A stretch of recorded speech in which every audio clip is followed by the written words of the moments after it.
Hi friends, welcome to Hessey world. ఎంతో టేస్టీగా ఉండే ఆంధ్ర స్టైల్ ఆనపకాయ పులుసు అండి.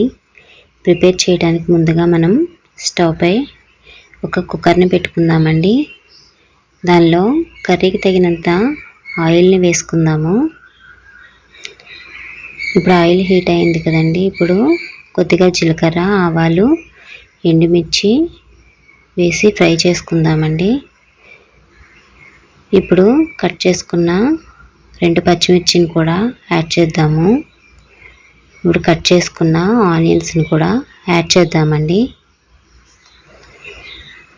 ఇవన్నీ కూడా బాగా ఫ్రై అవ్వాలండి. ఈ విధంగా ఒకసారి బాగా కలుపుకుందామండి. ఈ రెసిపీ అయితే చాలా టేస్టీగా వచ్చిందండి. ఇప్పుడు ముందుగా కొద్దిగా కరివేపాకును కూడా యాడ్ చేద్దాము. ఇప్పుడు ఒక 1/2 టీ స్పూన్ పసుపు, ఒక 1/2 టీ స్పూన్ సాల్ట్ని కూడా వేసుకొని ఒకసారి బాగా కలుపుకుందాము. ఈ రెసిపీని మీరు ట్రై చేయండి ఫ్రెండ్స్, చాలా బాగా వస్తుంది. చూడండి ఫ్రెండ్స్, ఆనియన్స్ బాగా ఫ్రై అయినాయి కదండి. ఇప్పుడు మనం పెద్ద సైజు ముక్కలుగా కట్ చేసుకున్న ఆనపకాయ ముక్కల్ని యాడ్ చేద్దామండి.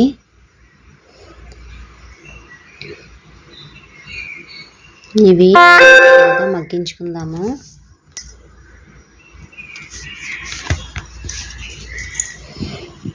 ఒకసారి 2 మినిట్స్ మూత పెట్టి కుక్ చేసుకుందామండి.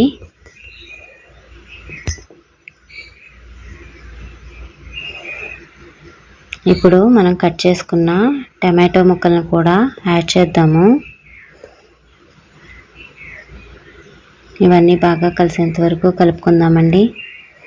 ఇప్పుడు ఇంకొకసారి మూత పెట్టి 2 మినిట్స్ కుక్ చేసుకుందాము.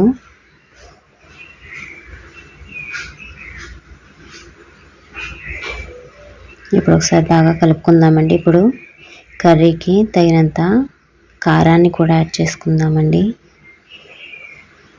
ఇప్పుడు కర్రీకి తగినంత రాళ్ళుప్పును కూడా యాడ్ చేసుకున్నాను. ఇప్పుడు అన్నీ కలిసేంత వరకు కలుపుకున్నానండి.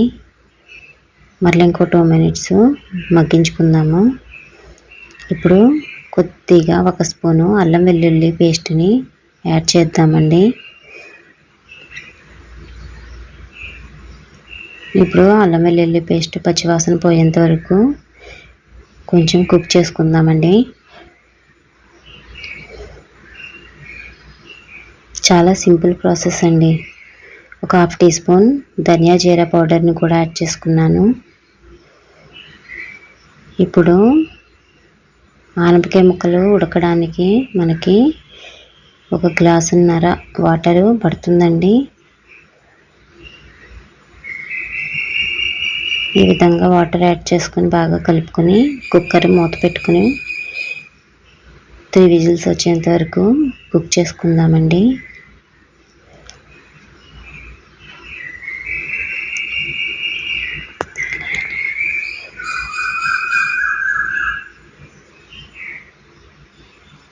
చూడండి ఫ్రెండ్స్, ఎంత బాగా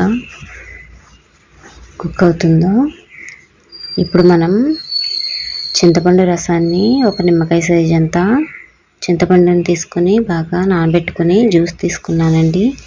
ఆ జ్యూస్ని కూడా దీనిలో యాడ్ చేశాను. యాడ్ చేసి ఒకసారి బాగా కలుపుకుందాము. మరో 2 మినిట్స్ బాగా మగ్గించుకుందామండి. ఇప్పుడు కొద్దిగా బెల్లాన్ని కూడా యాడ్ చేసుకుందామండి. బెల్లం వేయటం వల్ల పులుపు కన్సిస్టెన్సీ అనేది తెలుస్తుంది కొంచెం.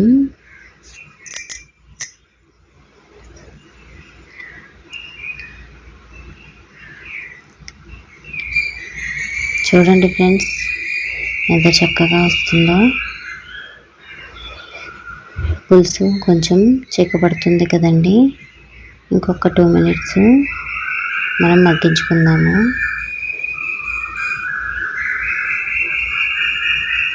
అంతేనండి, ఆనపకాయ ముక్కలు కూడా బాగా ఉడికినాయి కదా. చూడండి ఫ్రెండ్స్, ఎంత చక్కగా పులుసు చిక్కబడింది కదా.